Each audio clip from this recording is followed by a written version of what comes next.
이거 뭐야? 6억? 에? 12억? 3년 전 파산을 선언하고 떠난 남편이 남긴 건 낡은 골프백 하나뿐이었습니다. 버리라던 그 가방을 서연은 3년간 창고에 처박아 뒀어요. 쳐다보기도 싫었거든요. 이사를 앞두고 마지못해 열어본 골프백. 그 안에는 서연명의 6억, 딸 지우명의 6억, 총 12억 원이 들어 있었습니다. 그리고 봉투 속에서 나온 종이 한 장. 그 단서와 함께 남편을 찾아 나섭니다. 지금부터 한 남편의 숨겨진 사랑 이야기가 시작됩니다. 딸과 함께 사연 속으로 끝까지 함께 해주세요. 저는 이서연입니다. 올해 55이에요. 결혼한 지 25년이 됐습니다. 아니, 됐었죠.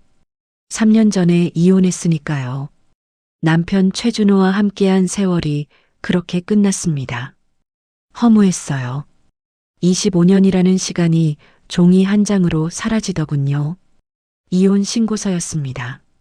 남편이 내밀었을 때 저는 멍하니 그 종이를 바라봤어요. 손이 떨렸습니다. 하지만 울지 않았어요. 울 힘조차 없었거든요. 그날을 아직도 기억합니다. 3년 전 가을이었어요. 남편이 퇴근하고 돌아왔습니다. 평소와 다르게 넥타이를 풀지 않았어요. 거실에 서서 저를 바라봤습니다. 눈빛이 이상했죠. 뭔가 말하려다 멈추는 것 같았어요. 저는 부엌에서 저녁 준비를 하고 있었습니다. 밥 다 됐어요. 손 씻고 와요. 평범하게 말했죠. 남편은 대답하지 않았습니다. 서연아. 남편이 입을 열었어요. 목소리가 갈라졌습니다. 나 할 말이 있어. 저는 불을 끄고 거실로 나왔어요. 남편의 얼굴이 창백했습니다. 무슨 일이 있구나 싶었죠. 회사에서 무슨 일이 생겼나? 그런 생각을 했습니다. 회사에서 연대보증 사기를 당했어. 남편이 말했어요. 전 재산을 잃었어. 파산이야. 순간 귀를 의심했습니다. 파산이라고요? 중견기업 부장이 파산이라니. 25년 동안 모은 돈이 다 날아갔다는 말이었어요. 저는 소파에 주저앉았습니다. 다리에 힘이 풀렸거든요. 그래서 남편이 말을 이었습니다. 이혼하자. 그 말이 더 충격이었어요. 파산보다 이혼이라는 단어가 가슴에 비수처럼 꽂혔습니다. 무슨 소리예요? 제 목소리가 떨렸죠. 빚쟁이들이 찾아올 거야. 너랑 애들한테 피해가면 안 돼. 이혼하면 법적으로 분리되니까. 남편의 설명이었습니다. 논리적이었어요. 차갑게 논리적이었죠. 저는 반대했습니다. 같이 해결하면 안 돼요? 25년을 함께 살았는데. 남편은 고개를 저었어요. 안 돼. 이건 내가 수습해야 할 일이야. 너희는 피해 있어. 완고했습니다. 벽처럼 단단했죠. 저는 울었어요. 밤새 울었습니다. 하지만 남편의 마음은 바뀌지 않았어요. 일주일 후 이혼 서류가 처리됐습니다. 남편은 짐을 싸서 나갔어요. 낡은 골프백 하나와 옷까지 몇 벌을 남겼죠. 이건 어떡해요? 제가 골프백을 가리키며 물었습니다. 그건 헌 옷가지뿐이야. 나중에 버려. 남편이 대답했어요. 그리고 문을 나섰습니다. 뒤돌아보지 않았어요. 25년의 끝이 그랬습니다. 너무 허무했죠. 그렇게 3년이 흘렀습니다. 저는 혼자 두 아이를 키웠어요. 딸 지우는 25이었습니다. 종합병원 간호사였죠. 다행히 제 손을 떠나 있었어요. 문제는 아들 민준이었습니다. 고등학생이었거든요. 사춘기 남자아이가 아버지 없이 크는 건 쉽지 않았어요. 민준이는 아버지를 원망했습니다. 아빠가 우릴 버렸잖아. 그렇게 말하곤 했어요. 저는 뭐라고 대답해야 할지 몰랐습니다. 남편을 변호할 수도 없었고 그렇다고 함께 욕할 수도 없었죠. 그냥 묵묵히 밥을 차려줬습니다. 그게 제가 할 수 있는 전부였어요. 생활비는 빠듯했습니다. 문화센터에서 파트타임 강사로 일했어요. 꽃꽂이를 가르쳤죠. 한 달에 150만 원 정도 벌었습니다. 거기에 지우가 보내주는 돈을 보태서 겨우 살았어요. 민준이 학원비며 생활비며 빠듯했습니다. 허리띠를 졸라맸죠. 외식은 꿈도 못 꿨어요. 남편을 원망했습니다. 왜 우리를 버렸을까? 파산이 그렇게 무서웠을까? 함께 이겨내면 안 됐을까? 밤마다 그런 생각을 했어요. 천장을 바라보며 뜬 눈으로 밤을 새웠습니다. 잠이 오지 않았거든요. 남편의 빈자리가 너무 컸어요. 언제부터 이렇게 됐을까요? 처음엔 행복했습니다. 신혼 때 단칸방에서 시작했어요. 남편은 중견기업 말단 사원이었죠. 저는 평범한 주부였고요. 아이들이 태어나고 남편은 승진하고 조금씩 형편이 나아졌습니다. 아파트도 샀어요. 30평짜리였죠. 그게 우리의 보금자리였습니다. 주말이면 가족여행을 갔어요. 강원도를 자주 갔습니다. 민준이가 바다를 좋아했거든요. 지우는 산을 좋아했고요. 그래서 동해 쪽으로 가면 둘 다 만족했죠. 남편은 운전하면서 노래를 불렀습니다. 저는 조수석에서 김밥을 먹었어요. 아이들은 뒷좌석에서 장난쳤죠. 그런 소소한 행복이 좋았습니다. 그 행복이 어디로 갔을까요? 3년 전 남편이 문을 나서던 그날 모든 게 사라졌습니다. 저는 빈집에 남았어요. 아이들도 힘들어했죠. 지우는 병원 일에 매달렸고 민준이는 방황했습니다. 가족이 흩어지는 느낌이었어요. 뿔뿔이 흩어지는 거죠. 그렇게 3년이 지났습니다. 그리고 오늘이었어요. 이사를 앞두고 있었습니다. 30평 아파트에서 15평 전셋집으로 옮기는 거였죠. 형편이 더 어려워졌거든요. 짐을 정리하다가 그걸 봤습니다. 남편이 두고 간 낡은 골프백이었어요. 3년 동안 창고 구석에 처박아뒀습니다. 쳐다보기도 싫었거든요. 남편 생각이 나니까요. 하지만 이사 가면서 버려야 했어요. 새 집은 창고가 없었거든요. 저는 골프백을 끌어냈습니다. 먼지가 뿌옇게 앉아 있었어요. 버리자. 혼잣말을 했습니다. 지퍼를 열었어요.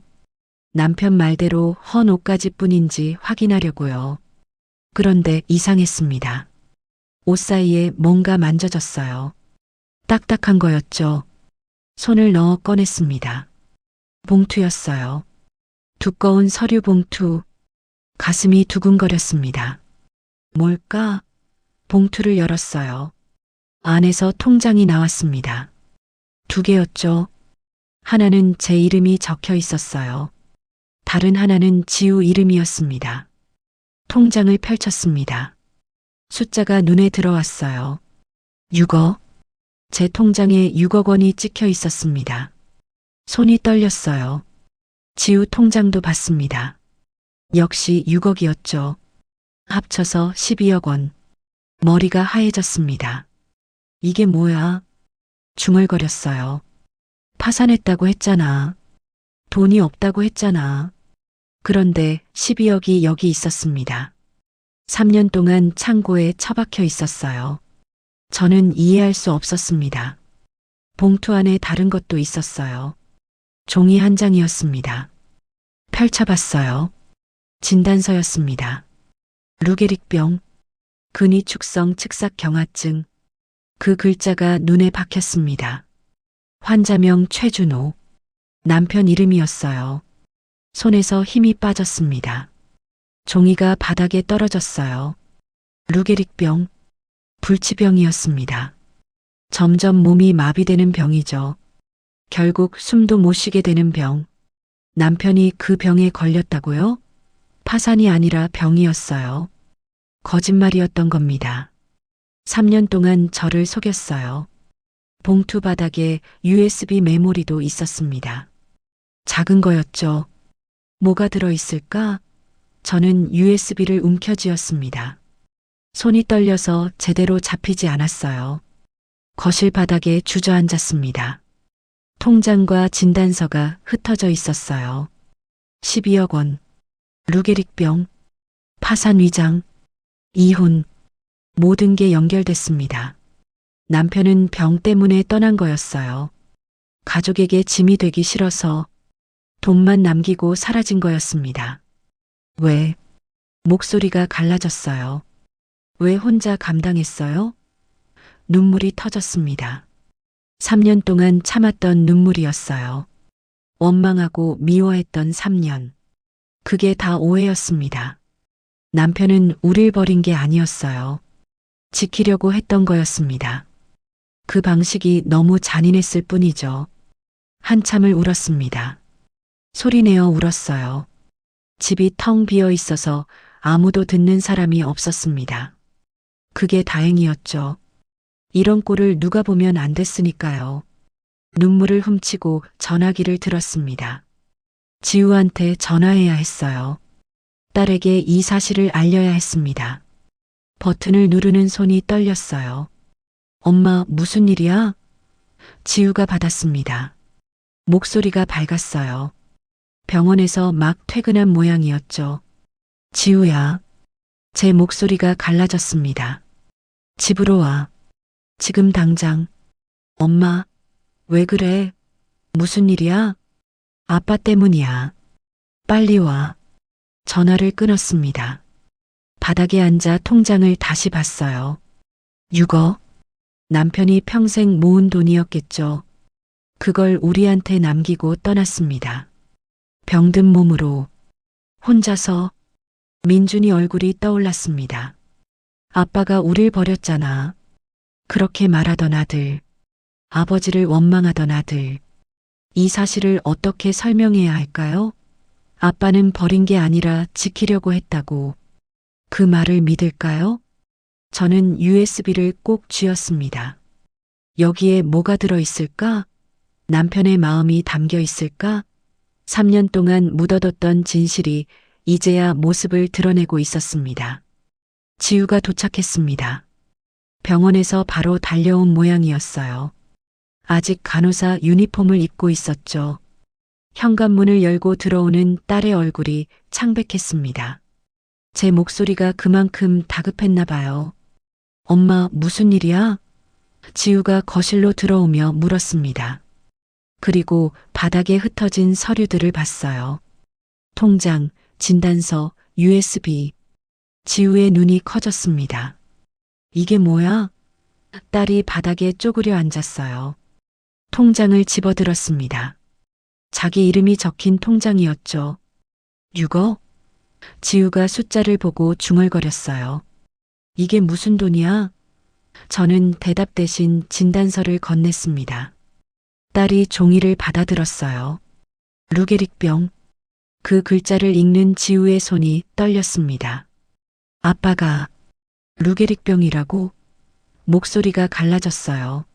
저는 고개를 끄덕였습니다. 말이 나오지 않았거든요. 지우가 저를 바라봤어요.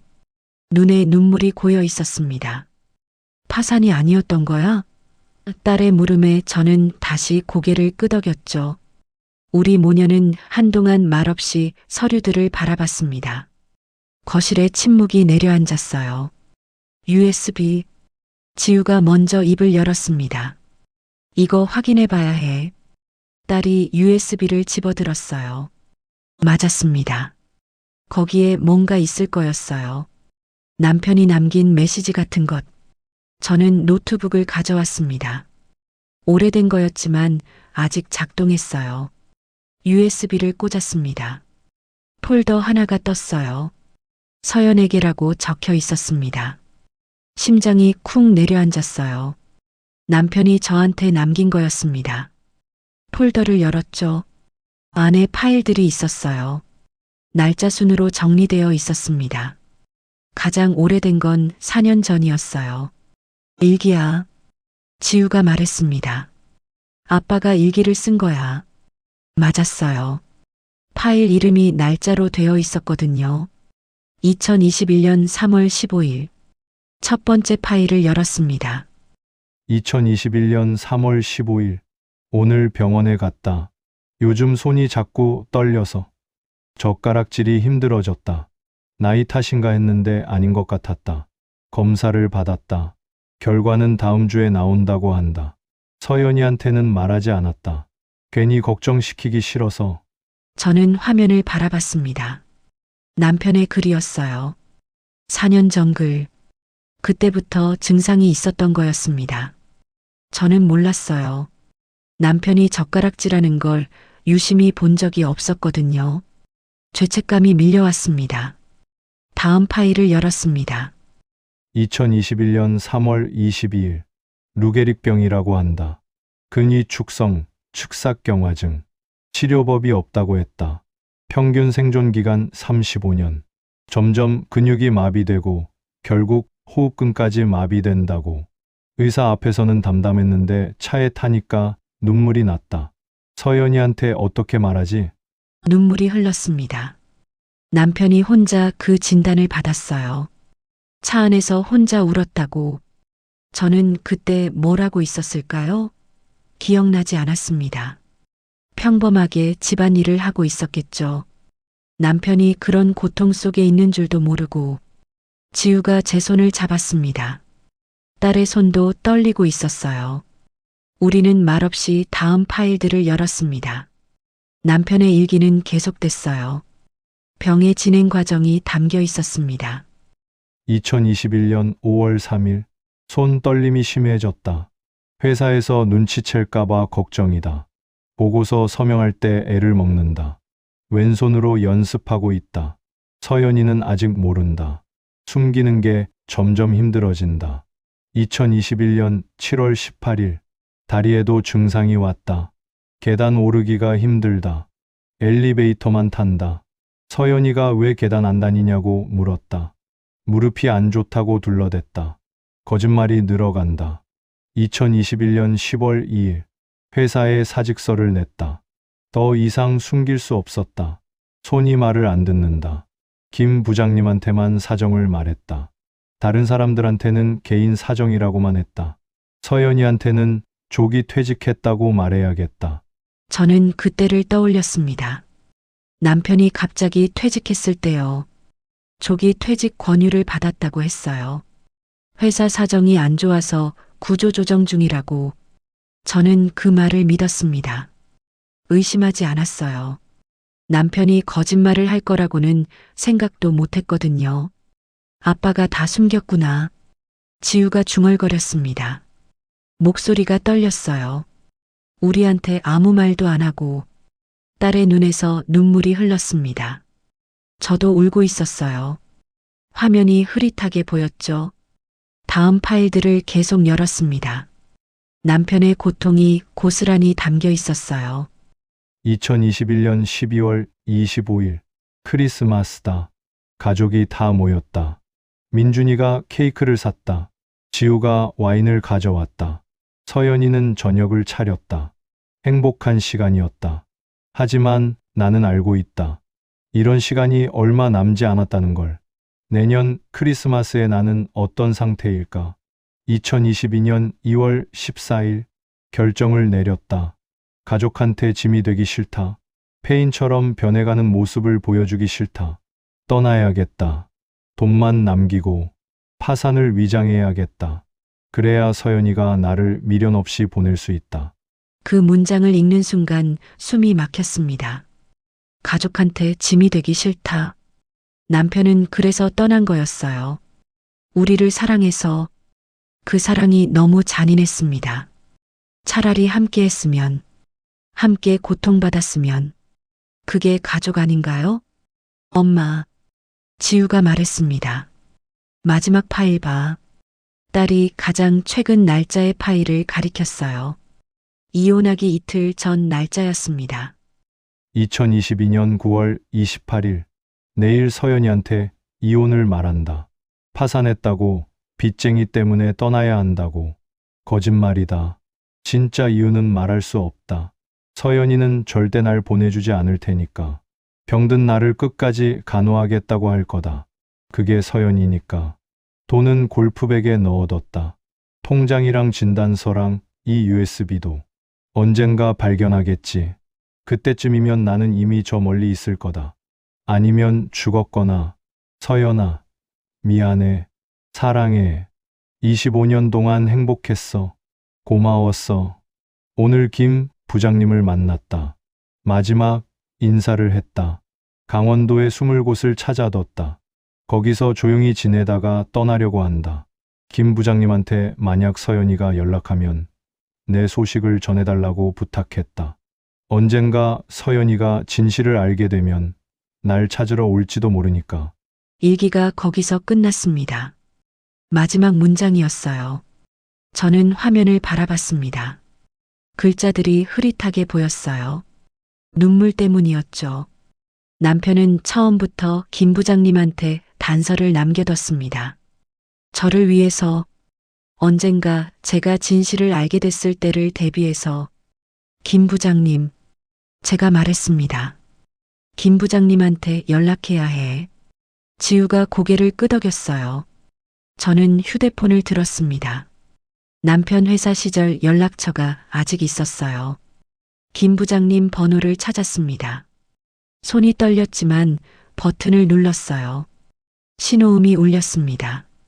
한 번, 두 번, 세 번. 받지 않으려나 불안했어요. 네 번째 신호음에 전화가 연결됐습니다. 여보세요? 낯익은 목소리였어요. 김 부장님이었습니다. 남편 회사 송년회에서 몇 번 뵌 적이 있었죠. 부장님, 저 이서연이에요. 목소리가 떨렸습니다. 최준호 아내요. 전화 너머로 침묵이 흘렀습니다. 김 부장님이 한숨을 쉬는 소리가 들렸어요. 서연 씨, 부장님의 목소리가 무거웠습니다. 전화가 올 줄 알았어요. 아셨어요? 제가 물었습니다. 남편이 어디 있는지 아세요? 다시 침묵이 흘렀습니다. 김 부장님이 망설이는 게 느껴졌어요. 서연 씨, 부장님이 천천히 말했습니다. 준호가 부탁했어요. 절대 말하지 말라고. 당신이 찾아와도 모른 척하라고. 알아요. 저는 대답했습니다. 하지만 3년이 지났어요. 남편이 남긴 일기를 읽었어요. 부장님한테 마지막으로 연락했다고 적혀 있었어요. 제발이요. 남편이 어디 있는지 알려주세요. 전화 너머에서 한숨 소리가 들렸습니다. 김 부장님이 오랫동안 침묵했어요. 저는 숨을 죽이고 기다렸습니다. 심장이 미친 듯이 뛰었어요. 강원도. 김 부장님이 마침내 입을 열었습니다. 강원도 정선 쪽이에요. 외진 산속에 오래된 폐 모텔이 있어요. 거기 머물겠다고 했어요. 주소요. 제가 급하게 물었습니다. 정확한 주소 알려주세요. 서연 씨, 김 부장님의 목소리가 떨렸습니다. 준호 상태가 많이 안 좋을 거예요. 3년이 지났으니까. 루게릭병은 마음의 준비를 하셔야 해요. 저는 알고 있었습니다. 루게릭병이 어떤 병인지, 3년이면 말기일 수도 있다는 것도. 하지만 상관없었어요. 남편을 만나야 했습니다. 살아있든 죽어있든 찾아가야 했어요. 알려주세요. 저는 단호하게 말했습니다. 제발이요. 김 부장님이 주소를 불러줬습니다. 저는 종이에 받아 적었어요. 손이 떨려서 글씨가 삐뚤빠뚤했지만 읽을 수 있었습니다. 강원도 정선군. 외진 산골이었죠. 고마워요, 부장님. 저는 말했습니다. 정말 감사해요. 서연 씨, 김 부장님이 말했습니다. 준호는 당신을 정말 사랑했어요. 그래서 떠난 거예요. 원망하지 마세요. 원망이요? 저는 웃음이 났습니다. 씁쓸한 웃음이었죠. 원망할 수가 없었어요. 남편이 우리를 위해 희생했다는 걸 알았으니까. 다만 그 방식이 너무 아팠을 뿐이에요. 전화를 끊었습니다. 지우가 저를 바라보고 있었어요. 딸의 눈에 결의가 담겨 있었습니다. 가자, 엄마. 지우가 말했습니다. 아빠한테 가자. 저는 고개를 끄덕였습니다. 주소가 적힌 종이를 쥐었어요. 3년 만이었습니다. 남편을 다시 만날 수 있다는 게 믿기지 않았어요. 두려웠습니다. 어떤 모습일지, 살아있기는 한 건지. 하지만 가야 했어요. 더 이상 미룰 수 없었습니다. 민준이는? 지우가 물었습니다. 얘한테도 알려야 하지 않아? 민준이. 아들 생각에 가슴이 아팠습니다. 아버지를 원망하던 아이. 이 사실을 어떻게 받아들일까요? 저는 고개를 저었어요. 아빠 먼저 만나고. 저는 말했습니다. 그 다음에 민준이한테 말하자. 아빠가 어떤 상태인지 먼저 봐야 해. 지우가 고개를 끄덕였습니다. 우리는 짐을 챙겼어요. 간단한 옷가지와 간식거리. 지우는 간호사 가방도 챙겼습니다. 응급처치 도구들이 들어 있었죠. 아빠 상태가 안 좋을 수도 있어. 지우가 말했습니다. 목소리가 떨렸지만 눈빛은 단단했어요. 내가 간호사잖아. 뭐든 할 수 있어. 딸이 대견했습니다. 25밖에 안 됐는데 이 상황을 침착하게 받아들이고 있었어요. 간호사로서의 사명감이 느껴졌습니다. 아버지를 살리겠다는 의지가. 밤 10시에 출발했습니다. 지우가 운전했어요. 저는 조수석에 앉아 창밖을 바라봤습니다. 서울 시내의 불빛이 점점 멀어져 갔어요. 어두운 고속도로가 펼쳐졌습니다. 강원도까지 3시간 정도 걸린다고 했죠. 차 안은 조용했습니다. 라디오도 끄고 달렸어요. 저는 남편 생각을 했습니다. 3년 동안 어떻게 살았을까? 혼자서 병든 몸으로. 폐 모텔에서. 상상이 되지 않았어요. 가슴이 미어졌습니다. 엄마. 지우가 말했습니다. 아빠 많이 힘들었겠다. 저는 고개를 끄덕였습니다. 말이 나오지 않았어요. 눈물만 흘렀죠. 어둠 속에서 울었습니다.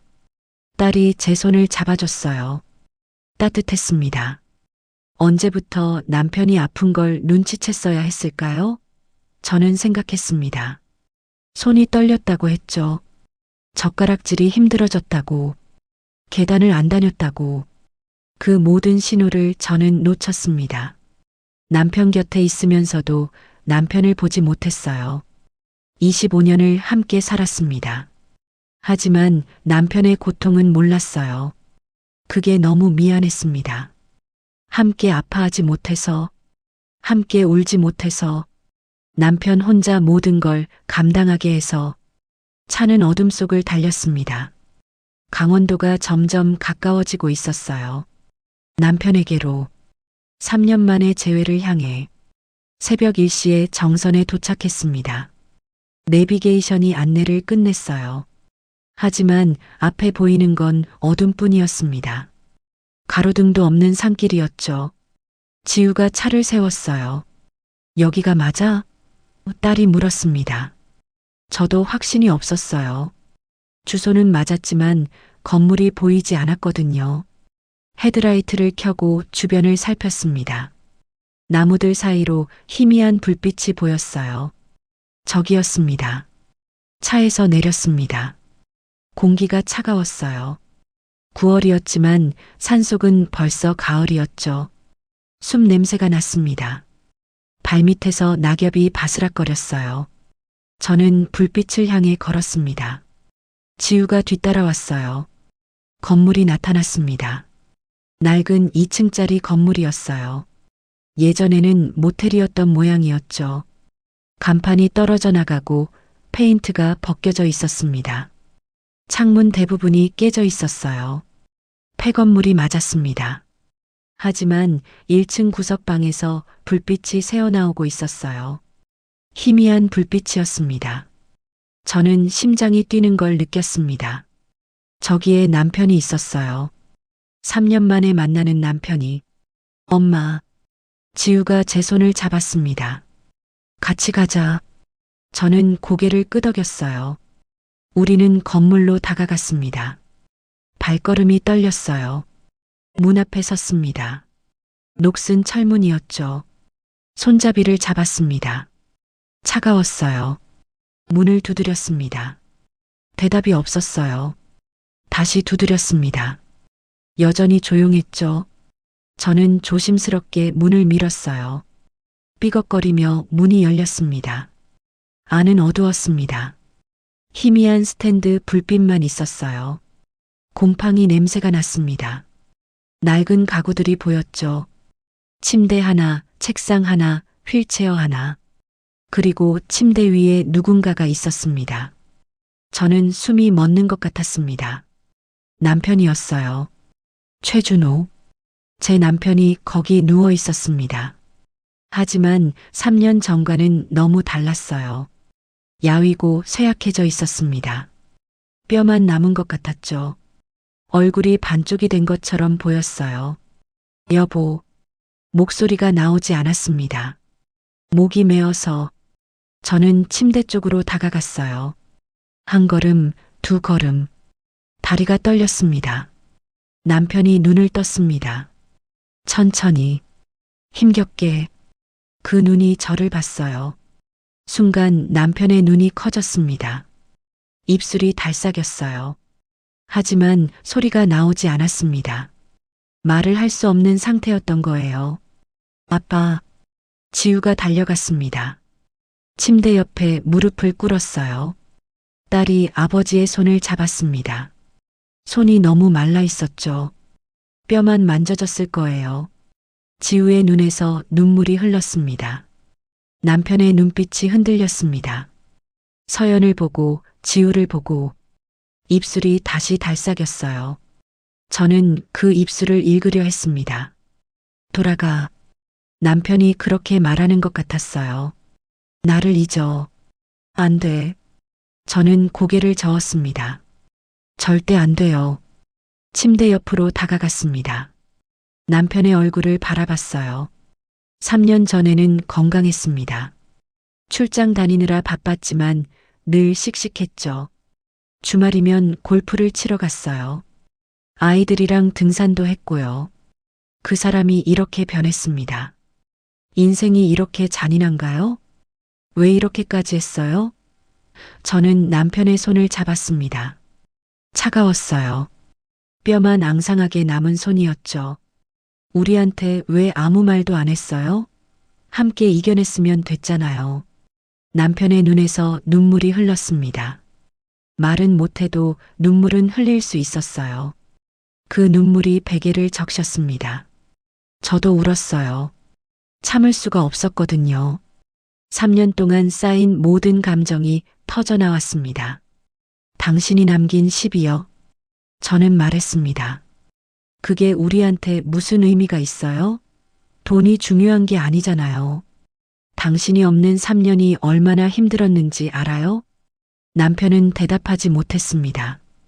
대답할 수 없었죠. 하지만 눈빛으로 모든 걸 말하고 있었어요. 미안하다고, 사랑한다고, 그래서 떠났다고. 아빠, 지우가 말했습니다. 간호사의 눈으로 아버지를 살피고 있었어요. 상태가 많이 안 좋아. 제대로 된 케어를 받아야 해.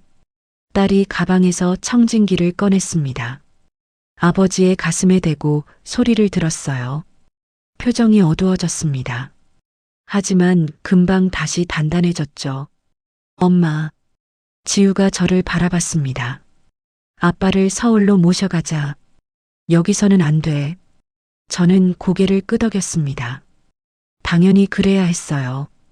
이 폐건물에서 남편을 이대로 둘 수는 없었습니다. 하지만 남편의 눈빛이 변했어요. 고개를 가로젓는 것 같았습니다. 가지 않겠다는 거였죠. 여보, 저는 단호하게 말했습니다. 당신 의견 안 물어요. 우리가 결정할 거예요. 당신은 3년 동안 혼자 결정했잖아요. 이번엔 내 차례예요. 남편의 눈에 뭔가가 지나갔습니다. 체념? 안도? 잘 모르겠었어요. 하지만 더 이상 저항하지 않았습니다. 저는 남편의 손을 꼭 쥐었어요. 우리 집으로 가요. 저는 말했습니다. 이혼했어도 상관없어요. 법적으로는 남남이지만 나한테 당신은 여전히 남편이에요. 25년을 함께 살았잖아요. 그게 종이 한 장으로 없어지지 않아요. 지우가 휠체어를 가져왔습니다. 우리 둘이서 남편을 침대에서 일으켰어요. 너무 가벼웠습니다. 뼈만 남은 몸이었죠. 예전에 70kg가 넘었는데 지금은 40kg도 안 돼 보였어요. 휠체어에 남편을 앉혔습니다. 고개가 힘없이 떨궈졌어요. 목 근육도 약해진 거였죠. 지우가 목을 받쳐줬습니다. 간호사답게 능숙했어요. 아빠, 지우가 말했습니다. 눈물을 참으며 웃었어요. 이제 제가 간호할게요. 그게 제 직업이자 소명이에요. 아빠 걱정 마세요. 남편의 눈에서 다시 눈물이 흘렀습니다. 하지만 이번에는 슬픈 눈물이 아닌 것 같았어요. 안도의 눈물, 아니면 감사의 눈물. 3년 동안 혼자 버텨온 남편이 드디어 가족 품으로 돌아오는 순간이었습니다. 방 안을 둘러봤습니다. 남편이 3년 동안 여기서 살았어요. 낡은 침대, 작은 책상, 스탠드 하나. 그게 전부였습니다. 책상 위에 노트가 있었어요. 일기장 같았죠. USB에 있던 파일들의 원본이었을 거예요. 이것도 가져가요. 저는 노트를 집었습니다. 남편의 3년이 담긴 노트였죠. 지우가 휠체어를 밀었습니다. 건물을 나와 차로 향했어요. 새벽 공기가 차가웠습니다. 하지만 마음은 따뜻했어요. 남편을 찾았으니까, 살아있는 남편을 데려가니까. 차에 남편을 태웠습니다. 뒷좌석에 눕혔어요. 제가 옆에 앉았습니다. 남편의 손을 잡았죠. 차가운 손이었지만 살아있었어요. 맥박이 뛰고 있었습니다. 그게 중요했어요. 집에 가요, 여보. 저는 말했습니다. 우리 집으로. 지우가 시동을 걸었습니다. 차가 움직이기 시작했어요. 폐모텔이 점점 멀어졌습니다. 저는 뒤돌아보지 않았어요. 앞만 봤습니다. 남편과 함께하는 미래만 생각했죠. 남편의 눈이 감겼습니다. 지쳤나 봐요. 저는 남편의 머리를 쓰다듬었습니다. 머리카락이 많이 빠져 있었어요. 예전에는 숱이 많았는데 그래도 괜찮았습니다. 살아있으니까 그것만으로 감사했어요. 차는 서울을 향해 달렸습니다. 동쪽 하늘이 밝아오고 있었어요. 새벽이 지나고 아침이 오는 중이었죠. 새로운 하루가 시작되고 있었습니다. 우리 가족에게도 새로운 시작이었어요. 엄마, 지우가 말했습니다. 민준이한테 연락해야 하지 않아? 민준이. 아들 생각에 가슴이 아팠습니다. 아버지를 원망하던 아이. 이 사실을 알면 어떨까요? 저는 휴대폰을 꺼냈습니다. 아직 새벽이었지만 문자를 보냈어요. 민준아, 아침에 집으로 와. 할 얘기가 있어. 답장이 금방 왔습니다. 왜? 무슨 일이야? 민준이도 잠을 못 자고 있었나 봐요. 저는 짧게 답했어요. 아빠 관련해서 와서 얘기하자. 더 이상 답장은 없었습니다. 하지만 민준이가 올 거라는 건 알았어요. 아버지를 원망하면서도 그리워했으니까. 그게 아들이었죠. 해가 떠오를 무렵 서울에 도착했습니다. 집 앞에 차를 세웠어요. 좁은 전셋집이었지만 상관없었습니다. 가족이 함께할 공간이면 됐으니까. 휠체어를 꺼내 남편을 태웠습니다. 엘리베이터가 없는 건물이라 지우와 제가 남편을 업었어요. 2층까지. 힘들었지만 해냈습니다. 사랑하는 사람을 위해서라면 무엇이든 할 수 있었어요. 방에 남편을 눕혔습니다. 제 침대였죠. 남편이 편히 쉴 수 있도록 베개를 받쳐줬어요. 지우가 이불을 덮어줬습니다. 아빠, 지우가 말했습니다. 이제 됐어. 여기가 우리 집이야. 아빠 집. 남편의 입술이 움직였습니다.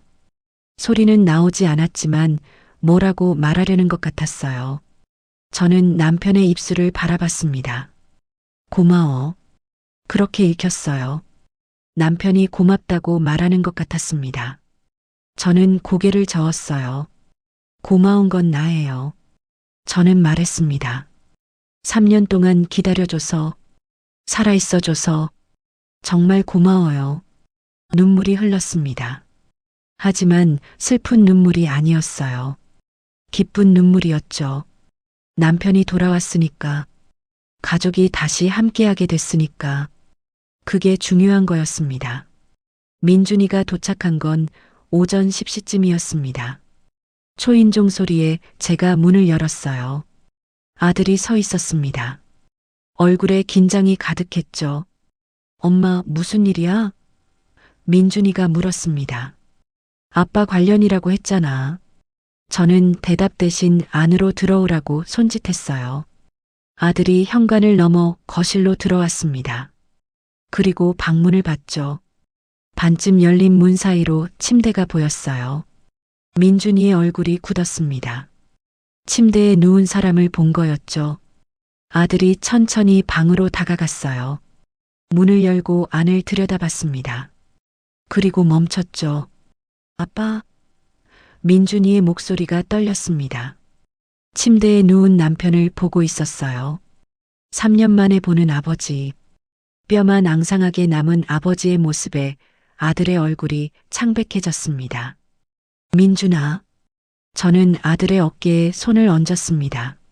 앉아. 설명해 줄게. 거실로 돌아와 소파에 앉았습니다.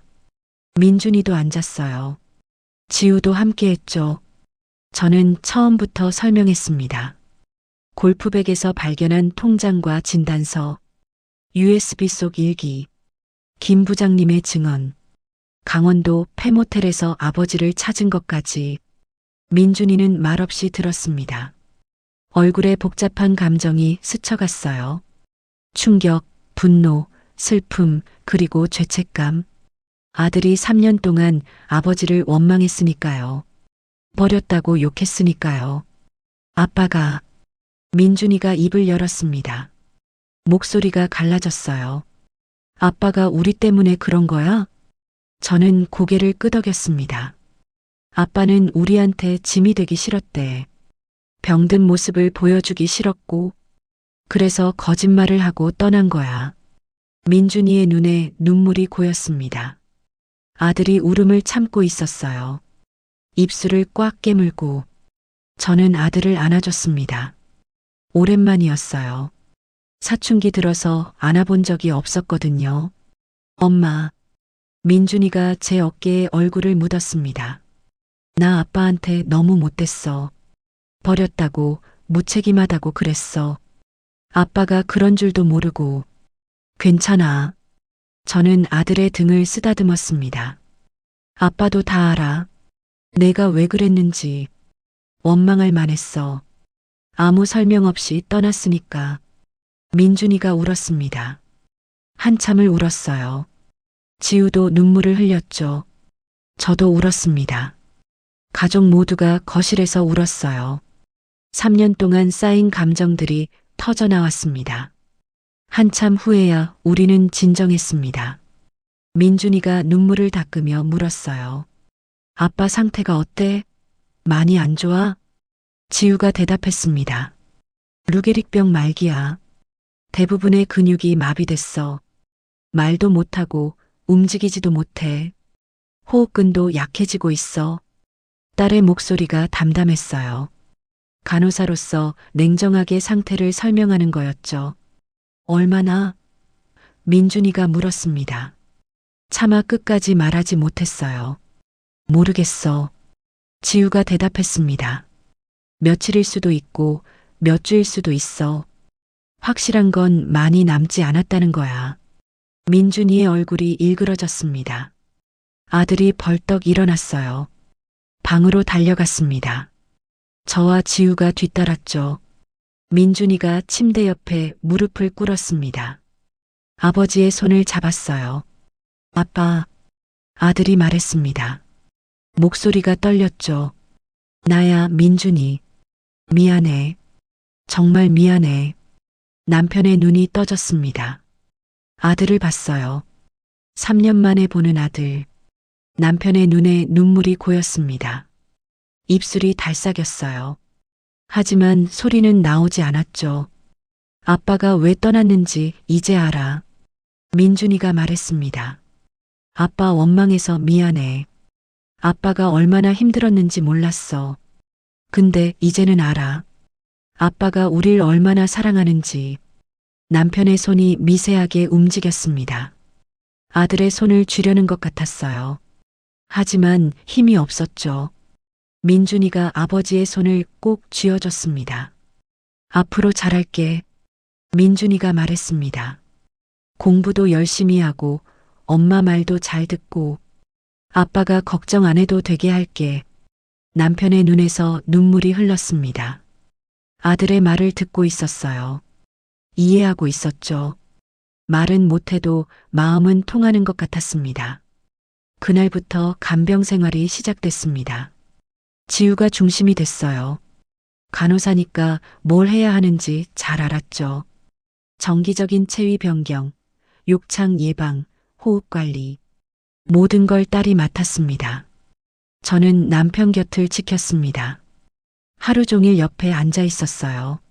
손을 잡고 얼굴을 닦아주고 물을 적신 거즈로 입술을 축여줬습니다. 남편은 더 이상 음식을 삼키지 못했어요.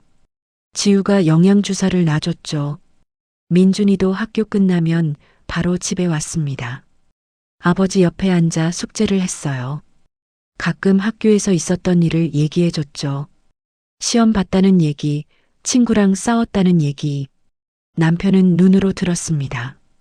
입가에 희미한 미소가 떠오르곤 했어요. 병이 진행되면서 남편의 상태는 점점 나빠졌습니다. 눈을 뜨는 시간이 짧아졌어요. 대부분 잠들어 있었죠. 호흡도 약해졌습니다. 지우가 산소호흡기를 구해왔어요. 집에서 할 수 있는 건 다 했습니다. 어느 날 저녁 저는 남편의 일기장을 꺼냈습니다. 폐모텔에서 가져온 노트였죠. 남편에게 읽어주기로 했어요. 혼자 쓴 일기를 함께 읽는 거였습니다. 여보, 저는 남편의 손을 잡았습니다. 일기 읽어줄게요. 당신이 쓴 거. 남편의 눈이 떠졌습니다. 저를 바라봤어요. 고개를 미세하게 끄덕이는 것 같았습니다. 노트를 펼쳤습니다. 처음 페이지부터 읽기 시작했어요. 2022년 10월 5일. 저는 읽었습니다. 집을 떠난 지 일주일. 서연이 생각이 난다. 잘 지내고 있을까? 민준이 밥은 잘 챙겨 먹고 있을까? 지우는 병원 일이 힘들 텐데. 걱정이 되지만 돌아갈 수 없다. 이게 가족을 위한 길이니까. 눈물이 흘렀습니다. 남편이 우리를 얼마나 걱정했는지 느껴졌어요. 떠나면서도 우리 생각뿐이었던 거죠. 계속 읽었습니다. 날짜별로 남편의 3년이 담긴 일기를 2023년 1월 1일 새해다. 작년 이맘때는 가족이 다 모여서 떡국을 먹었다. 올해는 혼자다. 창문 밖에 눈이 내린다.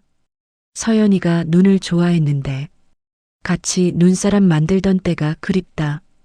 2023년 5월 15일 지우 생일이다. 24살.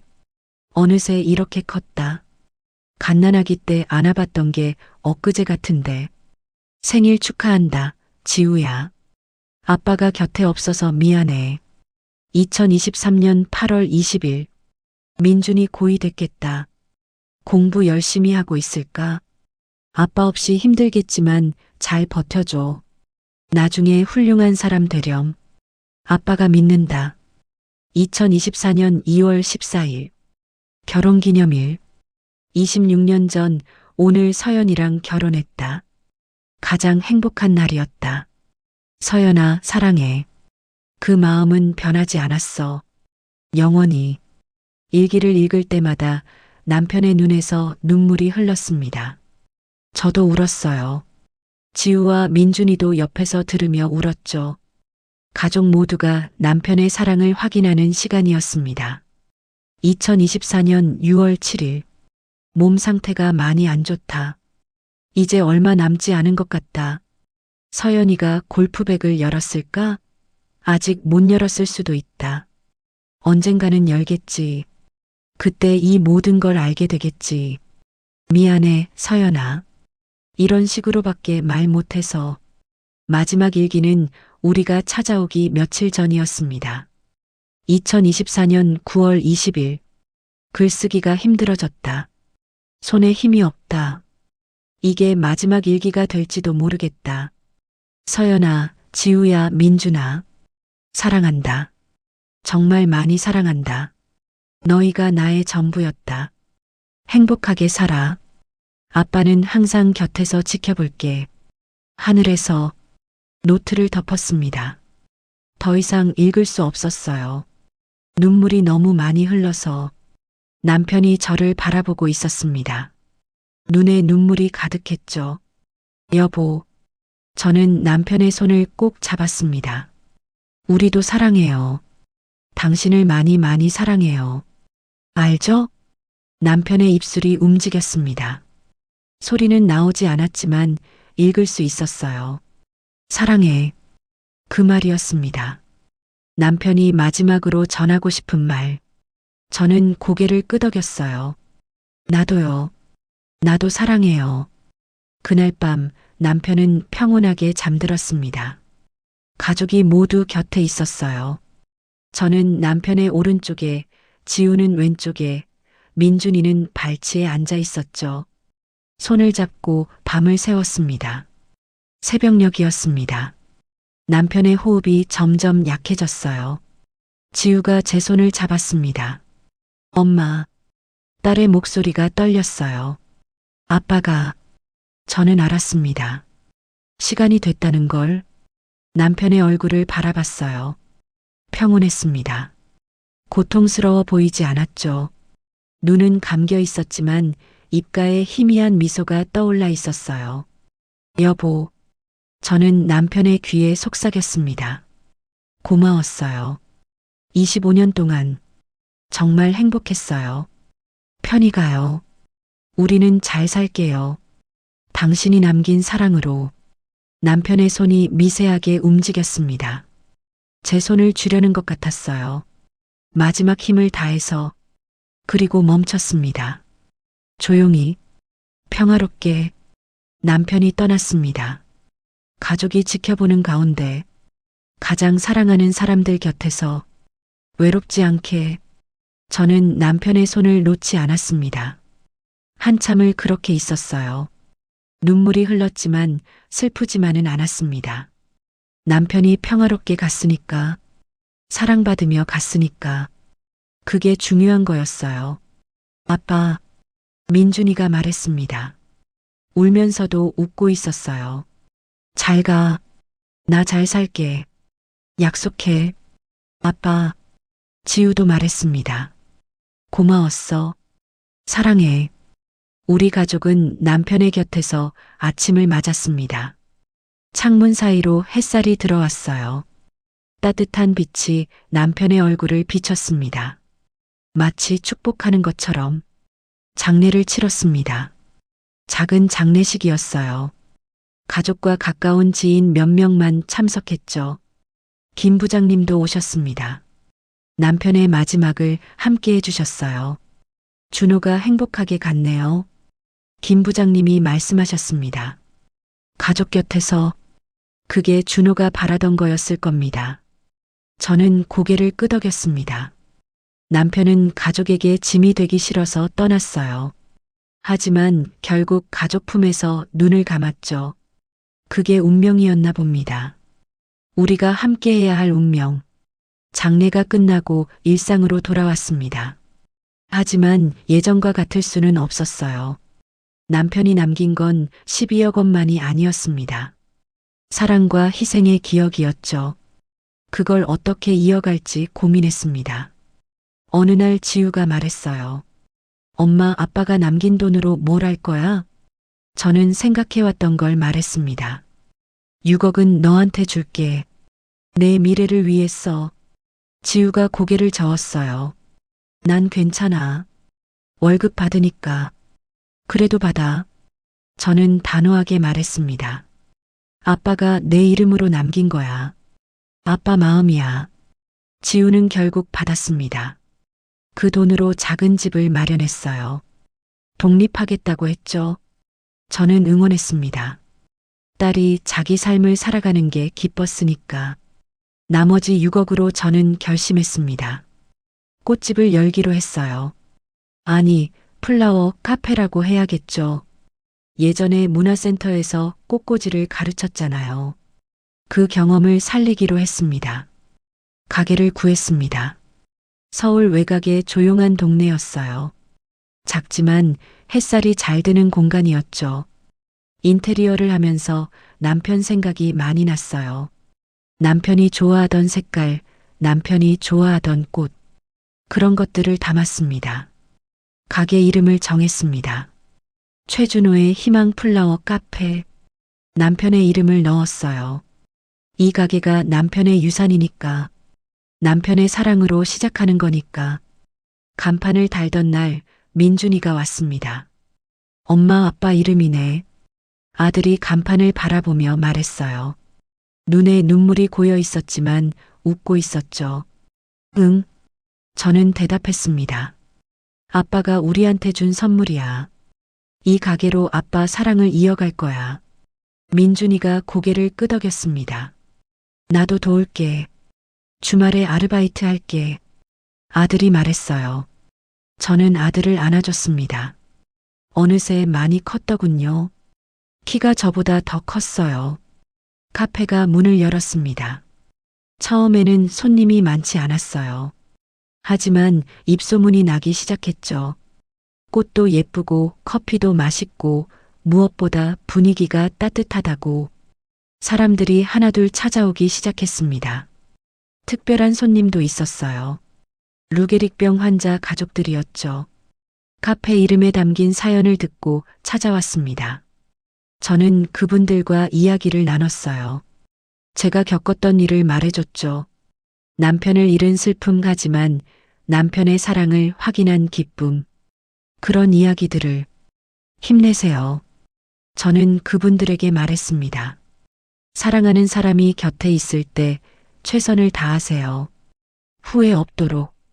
그분들은 울었습니다. 저도 함께 울었어요. 하지만 슬픈 눈물만은 아니었죠. 서로를 위로하는 눈물이었습니다. 함께 아파하고 함께 이겨내는 눈물. 카페 수익금 일부는 기부하기로 했습니다. 희귀병 환우들을 위한 간병 서비스 지원해요. 남편이 혼자 죽으려 했던 걸 생각하면 가슴이 아팠어요. 그런 분들이 외롭지 않도록 도와주고 싶었습니다. 지우도 도왔습니다. 간호사로서 재능 기부를 했어요.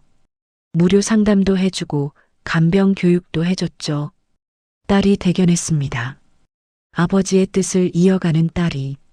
민준이는 대학에 갔습니다. 사회복지학과에 진학했어요. 나도 아픈 사람들 도와주고 싶어. 아들이 말했죠. 아빠처럼 혼자 고통받는 사람들. 저는 눈물이 났습니다. 아들이 아버지를 닮아가고 있었어요.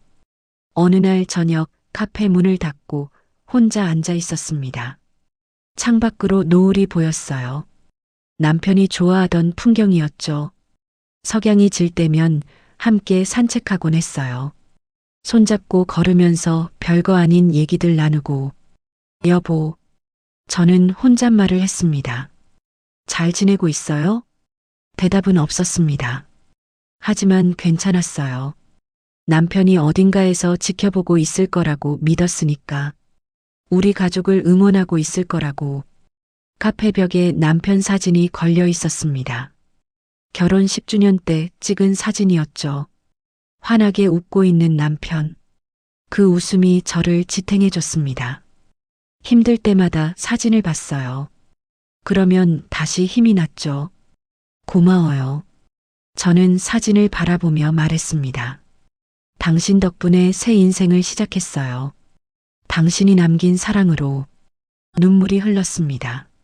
하지만 슬픈 눈물이 아니었어요. 감사의 눈물이었죠. 남편이 있었기에 지금의 제가 있었으니까. 바람이 불었습니다. 창문 틈으로 들어온 바람이 볼을 스쳤어요. 따뜻했습니다. 마치 남편이 만져주는 것 같았죠. 알았어요. 저는 미소 지었습니다. 잘 살게요. 행복하게. 당신이 바라던 대로. 그렇게 하루가 저물었습니다. 내일도 모레도 그 다음 날도 살아갈 겁니다. 남편이 남긴 사랑을 품고 가족과 함께 새로운 사람들과 함께 남편의 희생이 헛되지 않았습니다. 그 희생이 씨앗이 되어 꽃을 피웠어요. 희망의 꽃, 사랑의 꽃, 이 카페처럼. 저는 이서연입니다. 55살, 최준호의 아내였고 지금도 마음속으로는 그의 아내입니다. 남편이 남긴 사랑으로 새 인생을 살고 있어요. 힘들지만 행복합니다. 외롭지만 따뜻합니다. 이게 제 이야기입니다. 남편의 희생, 가족의 사랑, 그리고 새로운 시작. 누군가에게 위로가 되었으면 좋겠어요. 사랑하는 사람 곁에 있을 때 최선을 다하라고, 후회 없이 사랑하라고. 그게 제가 배운 거니까요. 감사합니다. 오늘 이야기 어떠셨나요? 지금 영상을 보고 계신다면 잘 들었다 댓글 한마디 남겨주세요. 여러분의 댓글은 큰 힘이 됩니다. 구독, 좋아요도 부탁드려요. 딸과 함께 사연 속으로 함께 해주셔서 감사합니다. 건강하시고 행복하세요.